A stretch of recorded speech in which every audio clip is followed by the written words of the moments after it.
Hello there, this is Jill Renee Feeler. I apologize if you can hear my laundry going in the background. Yes, I have a real life as well. Something came through this morning, actually, and I sent it out in a newsletter, but I wanted to also share it in the podcast with you guys. So it's going to be a little quickie, and I will read it. Here we go. It's called Transcendent Progress, Divine Greatness.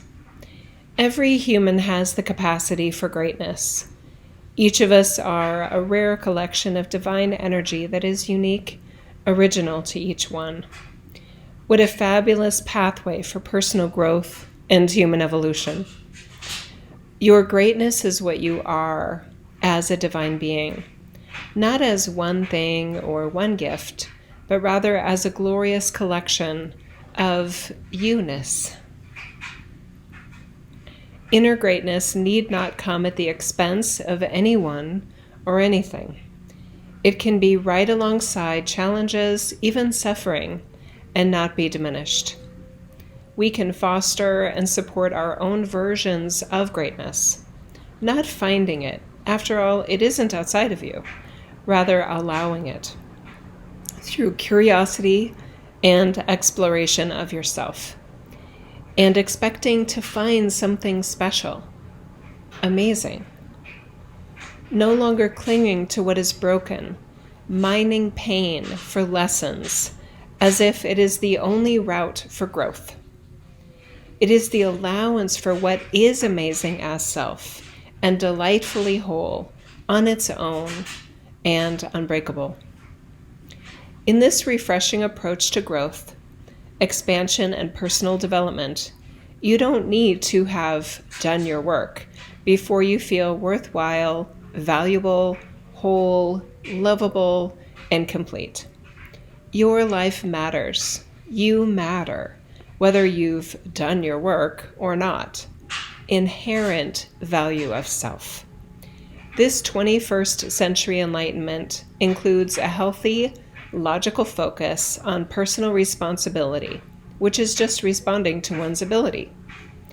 It encourages being curious, loving, dedicated about self, while also being interested in contributing something unique and special to this world, not out of obligation, but of delight.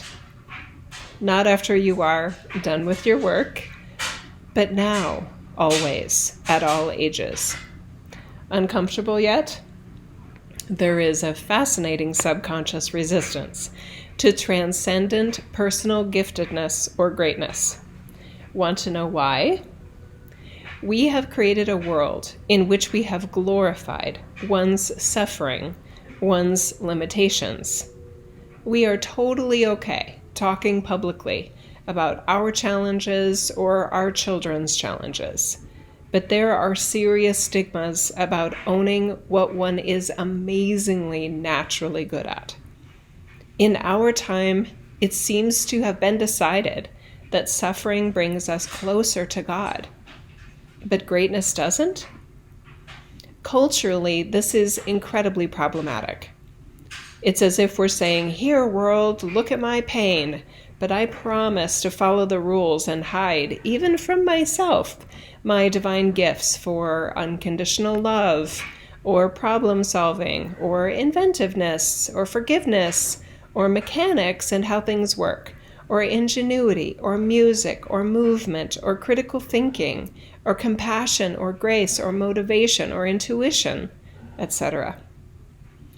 Some even attribute such natural greatness to the suffering they've endured, versus that it could be a supernatural ability they wired themselves for this life, regardless of any potential painful experiences occurring or not.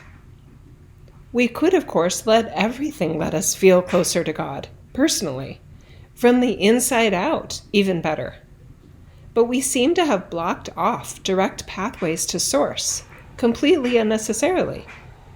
Most people seem to believe they get closest to God, Source, at death, as if being alive makes us unreachable by God. Those who have had near-death experiences are often viewed as closer to God. Fascinating, isn't it? when you really let yourself question these presumptions. What would one's life look like if you allowed for transcendent greatness that requires no payment or suffering?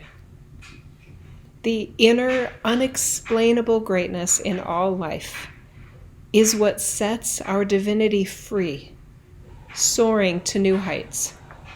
It helps move humanity forward, individually and as a race of life, whether it came with personal sacrifice or none.